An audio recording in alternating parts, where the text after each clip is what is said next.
प्रिय बच्चों, जिन बच्चों ने इस बार 12th का एग्जाम दिया है उन सबको उनके रिजल्ट्स की हार्दिक शुभकामनाएं। ये समय जो है बड़ा तनाव का रहता है बच्चों के लिए, खासकर वो बच्चे जो इस बार 12th में थे। 12th के बाद क्या करें? अक्सर हमारे सोसाइटी का नैरेटिव्स ये सेट है लोगों का कि 12th के बाद बच्चों के पास जो बच्चे टॉप रेट हमारे बच्चे हैं वो कहाँ जाएंगे, या तो मेडिकल में या फिर इंजीनियरिंग में। और बहुत सारे परिवारों में आपने देखा होगा कि बहुत सारे आपके साथी ऐसे बच्चे होंगे जो किस बड़े शहरों में जाकर के कोचिंग लेना शुरू कर दिए होंगे। आप सोचिए कि एक जो सबसे बड़ा नैरेटिव सेट हो गया है वो क्या है कि टॉप रेंक कौन है? जो आईआईटी या मेडिकल के में बच्चे जा रहे हैं। बाकी बच्चे कैसे हैं? जो बीए बीएससी में वगैरह में प्रवेश लेते हैं वो कैसे हैं? जो साधारण बच्चे हैं। तो सबसे बड़ी बात यह है, अच्छा इसमें क्या है कि बहुत सारे बच्चे इंटरमीडिएट बहुत अच्छे बच्चे होते हैं, लेकिन फीस जमा न करने के कारण या उनकी आर्थिक स्थिति ऐसी नहीं होती या बड़े शहरों में रह करके वो मेडिकल या आईआईटी की तैयारी कर सकें, तो वो बच्चे यहाँ पर डिप्रेशन में चले जाते हैं और उनको लगता है कि उनके पास कोई बहुत अच्छा अवसर नहीं है और लाइफ में कुछ बहुत अच्छा नहीं कर सकते। तो आज की इस क्लास का मेरा उद्देश्य यह है इस वीडियो का कि आप जो है सबसे पहले जान लीजिए कि सबसे ये मेडिकल और इंजीनियरिंग तो अच्छा है, हम उसको खराब नहीं कर रहे हैं, उनकी अपनी आवश्यकता है, लेकिन इंटरमीडिएट के बाद एक ऐसा कोर्स है जो जिस दुनिया को आप देख रहे हैं आज, इस दुनिया को इस रूप में बनाने में जिस कोर्सेस की भूमिका है और वो है बीएससी। बीएससी क्या है और बीएससी कैसे दुनिया को बदली, ये बताने की जरूरत नहीं है, आप सब जानते हैं किस तरीके से पुराने जमाने में बैलगाड़ी हुआ करती थी, पुराने जमाने में मानव श्रम से हर काम होता था, लेकिन टेक्नोलॉजी ने कैसे चीजों को आसान कर दिया और कैसे न केवल सोसाइटी बदली, न केवल हमारी जो है विज्ञान ने हमारे जीवन के जो जीवन शैली है वो न केवल उसमें बदलाव किया, बल्कि विज्ञान के कारण पूरे सामाजिक संरचना में बदलाव है। तो और ये ऐसा कोर्सेज है बीएससी का जो आगे चल करके सोसाइटी में बहुत गेम चेंजर रोल अदा करने वाला है। इसीलिए आप इस अवसर को पहचानिए और आने वाले समय में जो बड़े संकट आने वाले हैं उनका समाधान इसी कोर्स के बच्चों के द्वारा किया जाएगा। कैसे? ग्लोबल वार्मिंग का संकट है, कैसे बायोडाइवर्सिटी का संकट है, कई हमारी पक्षियों की प्रजातियां लुप्त हो रही हैं, और अभी 20 में कोविड-19 आया था, हम सब ने उसकी त्रासदी को झेला है। तो आने वाले समय में जो बड़े संकट आने वाले हैं उनका समाधान कहाँ छुपा है? हमारे कुछ ऐसे साइंटिस्ट के प्रति जो हमारी आशाएं हैं, समाधान वही है। और साइंटिस्ट कहाँ से आएंगे? जब आप करेंगे ना बीएससी करेंगे तब ना आएंगे साइंटिस्ट। तो बिना किसी उसके आप बीएससी कोर्स का चुनाव कर सकते हैं। अगर बीएससी कोर्स के चुनाव में डर लग रहा है कि बीएससी करके लोग बेरोजगार घूमते हैं, तो आपका वो मिथक आज मैं तोड़ने वाला हूँ। बीएससी करने के बाद आप आत्मसम्मान के साथ अच्छी नौकरी पा सकते हैं और स्वरोजगार भी कर सकते हैं बीएससी करने के बाद।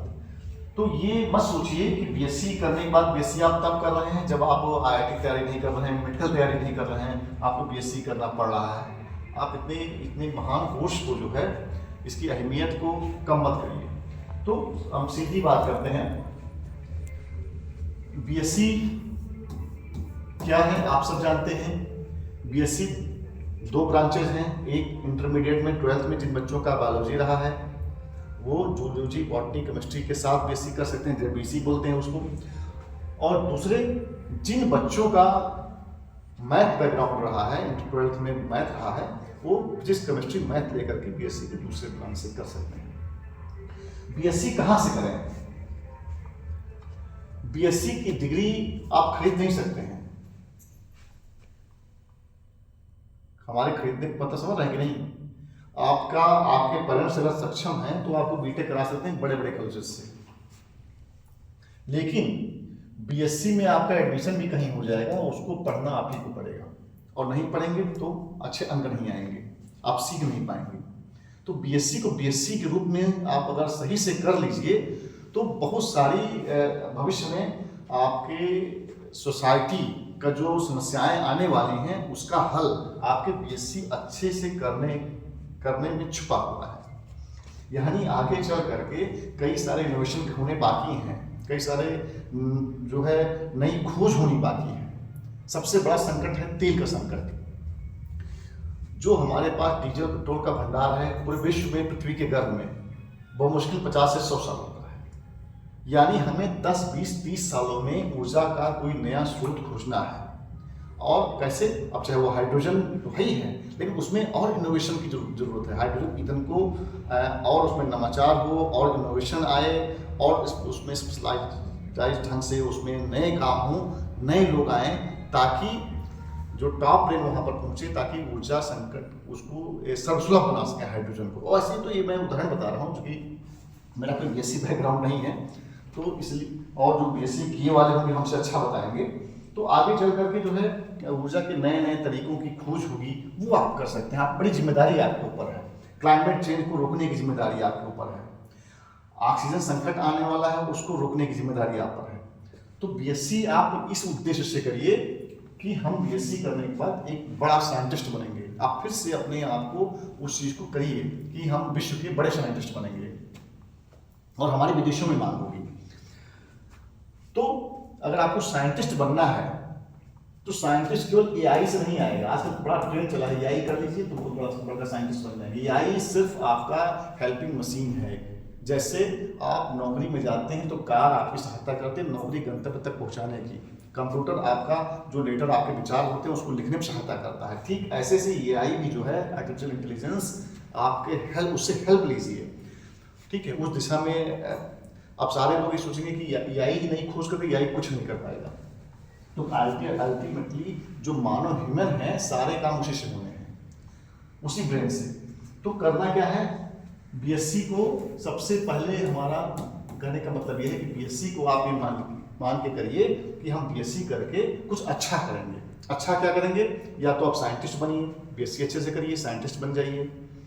बीएससी अच्छा करिए, रिसर्च में नहीं जा सकते हैं आगे चल करके तो क्या कर सकते हैं? आपका कलेक्टर बनने का मन है, एसडीएम बनने का मन है, या एसएससी में बैंकिंग में जाना चाहते हैं तो भी बीएससी करके जा सकते हैं। बीएससी करने से फायदा ही नुकसान नहीं है। अगर बीएससी कर लेंगे तो कम से कम साइंस का पोर्शन आपका इतना अच्छा तैयार हो जाएगा कि प्रतियोगी परीक्षाओं में जो साइंस के सवाल आते हैं उसको आसानी से आप हल कर लेंगे। कोई भी सवाल ऐसा नहीं है जो यूपीएससी में आता हो जो बीएससी से बाहर का हो, सब में यूजी लेवल के तक ही आते हैं। तो एक तो ये बात हो गई। दूसरा क्या है, अगर आप टीचर बनना चाहते हैं, चाहे वो डिग्री कॉलेज में हो, प्रोफेसर बनना चाहते हैं या लेक्चरर बनना चाहते हैं इंटरमीडिएट में, या पीसी में आना चाहते हैं तो बीएससी के बाद आप बीएड करके बन सकते हैं, वहाँ भी रास्ता खुला हुआ है। तो बीएससी के बाद एमएससी है, एमबीए है, एमसीए है, ये सारे ऐसे प्रोफेशनल कोर्स हैं, एमबीए वगैरह कि बीएससी के बाद अगर इसको आप कर लेंगे तो विदेशों में आपकी डिमांड बढ़ेगी। इसके अलावा बहुत सारे चीज़ें ऐसी हैं जहाँ इंडस्ट्रीज में आपकी ज़रूरत पड़ती है, ठीक है, मेडिकल हेल्थ में आपकी ज़रूरत पड़ती है। तो कुल मिलाकर के बीएससी करना, कोई कह सकते हैं ना कि कुछ नहीं मिला तो बीएससी करना है, ये सोच नहीं होनी चाहिए। यही सोच कुछ दिन पहले बीए को लेकर के बनी थी, अब वो बीएससी को लेकर के बन रही है। तो बीएससी को आप जब करिए तो सोचिए कि आप सोसाइटी में और कुछ बेहतर करने जा रहे हैं। अब बात आती है कि बीएससी करें कहाँ से। अच्छा, एक बात और आती है, जैसे हमने एक बताया था कि बीएससी करने के बाद स्वरोजगार, आप सम्मान कैसे पा सकते हैं। देखिए, आप बीटेक कर लीजिए, आप ट्यूशन उतना अच्छा नहीं पढ़ा पाएंगे जितना बीएससी किया हुआ बच्चा पढ़ाएगा ट्यूशन। तो आने वाले समय में बड़े बड़े शहरों में देख रहे हैं कि जो पब्लिक स्कूल का जो कल्चर शुरू हुआ है, पता नहीं कैसा है, उसमें क्या है कि पेरेंट्स को विश्वास ही नहीं है अपने स्कूल पे। और हर पेरेंट्स जो मोटी फीस लाखों फीस पब्लिक स्कूल में खर्च करता है, उसके बाद एक चाहता है कि हमारे पास एक ऐसा ट्यूटर होना चाहिए जो शाम को पढ़ाने आए, घर पे आए, होम ट्यूशन के लिए आए और अच्छी फीस भी दे रहा है वो, जो योग्य हो, जिसको physics, chemistry, biology, English, math, social science सब आता हो।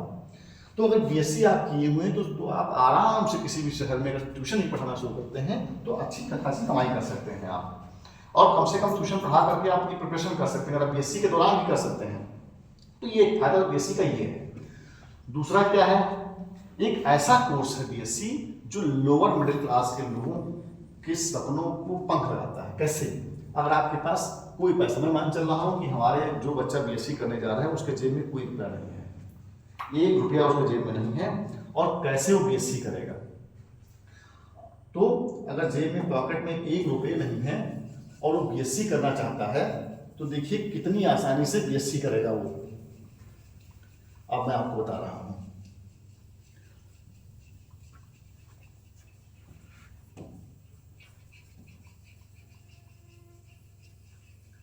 आप किसी भी पकड़ लीजिए राजकीय डिग्री कॉलेज को, गवर्नमेंट डिग्री कॉलेज को, किसी भी आरडी डिग्री कॉलेज को, बहुत मुश्किल आपके स्कूल को जो कॉलेजेस की फीस सेमेस्टर की हो, साल भर की फीस बहुत होगी तो 1500 से 2000 के बीच, इससे ज़्यादा नहीं होगी किसी भी गवर्नमेंट कॉलेजेस की, आरडी कॉलेजेस की फीस बीएससी की 1 साल की।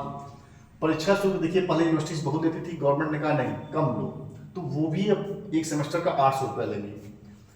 इतना अगर आपने किसी तरीके से जुगाड़ कर लिया, और इतना जुगाड़ ऐसे कर सकते हैं, अगर आप अभी आपका रिजल्ट आ रहा है, आपके पास पैसे नहीं है, आप मई जून जो है कोई प्राइवेट ट्यूशन कर लीजिए, कोई छोटा मोटा काम कर लीजिए, तो आपके जेब में पॉकेट में इतना पैसा आ जाएगा, एक बार पैसा लगाना है। उसके बाद क्या होगा, वही स्कॉलरशिप आपकी मिल जाएगी, पूरा का पूरा स्कॉलरशिप मिल जाता है।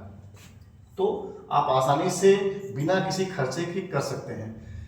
और फिर आएगा हम गवर्नमेंट कॉलेज में क्यों पढ़ें? गवर्नमेंट कॉलेज में इसलिए पढ़ें कि गवर्नमेंट कॉलेजेस में आपको सबसे बड़ी बात यह है, कोई गुमराह नहीं करेगा। आपको ये नहीं कहेगा कि भाई ये पेट्रोल के नाम पे फीस दीजिए, इसके नाम पर फीस नहीं, वहाँ जो सरकारी फीस है वही देना पड़ेगा। दूसरा क्या है, गवर्नमेंट कॉलेज में जो आपको पढ़ाने वाले प्रोफेसर हैं वो टॉप रेट हैं, वो लोग पढ़ा रहे हैं जो यूपी पीएससी या शिक्षा सेवा चयन आयोग से चयनित होकर के आए हैं। और ध्यान दीजिए कि इस परीक्षाओं में जो पास नहीं हो पाते वो प्राइवेट कॉलेजेस में पढ़ाते हैं। तो सबसे पहले आप गवर्नमेंट या प्राइवेट कॉलेजेस में प्रवेश लीजिए, वहाँ क्या फायदा है, आपको टॉप रेंक आपको मिलेगा।